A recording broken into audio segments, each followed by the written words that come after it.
This clip is brought to you by SaveWithConrad.com.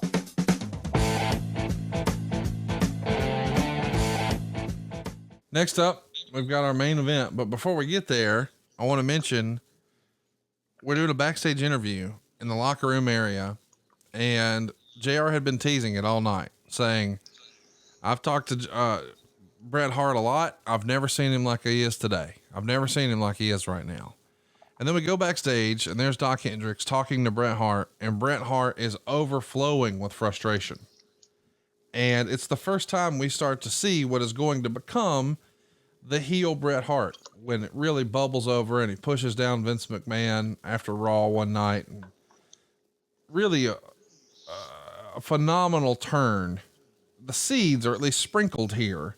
So it shows me that at least, even though it wound up being with Austin, maybe the idea was somebody was going to have to be the bad guy. But we've talked about this entire show, how Shawn was starting to have this harder edge, and he's going to be out here doing commentary. So even as Bret's doing his interview with Doc, you can hear through the arena where they're playing Shawn's music, and Doc tries to throws it back, and Bret's pissed off at that. So they keep it on Bret. And then when we finally do get Shawn on commentary, he's got several days growth of a beard, which is described in the Observer as a cross between Brad Pitt and Kevin Nash. And he's firing shoot comments at Hart, saying he's the most arrogant and obnoxious wrestler in the WWF. He's even referring to Sid as the most expensive piece of luggage in the WWF, because if it wasn't for guys like me carrying him every night, he'd be a big zero. What was the original plan for, if we get to WrestleMania 13 and we've still got Bret and we've got Shawn, who's going to wrestle like the heel? Who's going to wrestle like the babyface? Because it feels like at this point, it could have been either guy. It definitely could have been, but at the same time, there was no intent at that point. The stuff that Bret was doing, I think Bret thought was babyface, because through Bret's eyes, he saw Shawn one way, and this is when they started getting a little sideways. Well, not when they started, but it turned up the volume a little bit. Yeah. Let's do these shoot comments and everything. People are going to, think, oh my God, this is real. And then everybody started taking them personal. They were personal, but it was like, hey, let's get personal with this, because people will think you're not supposed to say that, and it was playing to that small audience of people that read the internet and read the dirt sheets and all that crap. So I think Bret Bret looked at it as, he's their hero. He's their babyface. He's going to shut Shawn Michaels' mouth. But Shawn had to give him something to shut.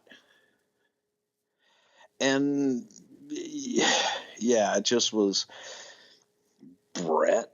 When Shawn says, yeah, Bret's whiny, Bret was whiny. He wasn't that guy, because it was like, hey, he would complain and kind of bitch and shit like that. So it made it hard to really like him. Here's some comments that Shawn had. I do my best to be obnoxious, but even I can't hang with the Hitman anymore. He outdoes everybody as far as being pompous and arrogant. As far as I'm concerned, this time I'll turn him into nothing but a bitter, bitter wrestler. And Jim Ross in response says, I know what it is to have to work with someone who's pompous, which is kind of fun.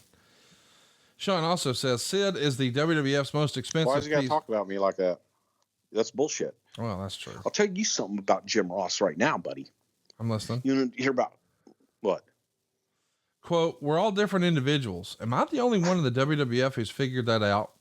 We can all be different, or do we all have to be vanilla and boring like Bret? God forbid we smile once in a while or have emotion here or there. It's called real life, folks. Get to know it. What bothers me is this is Bret Hart's top speed. That's all Bret's got. He ain't the quickest guy in the world. Physically, Bret isn't past his prime, but mentally he's changed. He's not the same. He's gotten bitter like so many people do after a matter of time. And quote, last one from Shawn, another quote from commentary. The truth has always scared guys in this business. That's the way it goes. Now for the match itself, Meltzer would say, Hart carried it to an above average match using his regular arsenal, dominating most of the way since he was doing the job at the end. After Sid kicked out of the Scorpion, Hart was on the floor and Austin came out and clipped him. This brought out Owen Hart and Smith, the latter with his knee all taped up and limping, and he went after Austin. Sid took advantage. At one point, Hart tried to get a chair and Michaels let him have his chair, but Sid hit Hart from behind before he could use it. Sid then jumped down and Michaels was going to let him use the chair as well, but Sid instead shoved Michaels into the guardrail. Michaels got on the apron to go after Sid, but wound up colliding with Hart, who was pinned after a powerbomb. After the match, Hart attacked Michaels and pounded him into the ground. Michaels seemed thrilled that a lot of fans were cheering Hart for doing so and lost his cool and started swearing at a fan who was making fun of him. 3 stars. How much of Shawn losing his cool at fans is quote unquote working, and how much is he's just really emotional? Oh, by this point he was working. Okay. He loved to get people riled up enough that where they thought, oh, I got him. Hey, it's Conrad Thompson. Thanks for checking out the podcast here on YouTube. Be sure to hit the subscribe button and the notifications bell so you get a notice anytime we upload some new content. And go save yourself some money right now. If you're in a 30-year loan or you have credit card debt, it's not a matter of if I can save you money. It's a matter of how much. Find out right now for free at SaveWithConrad.com.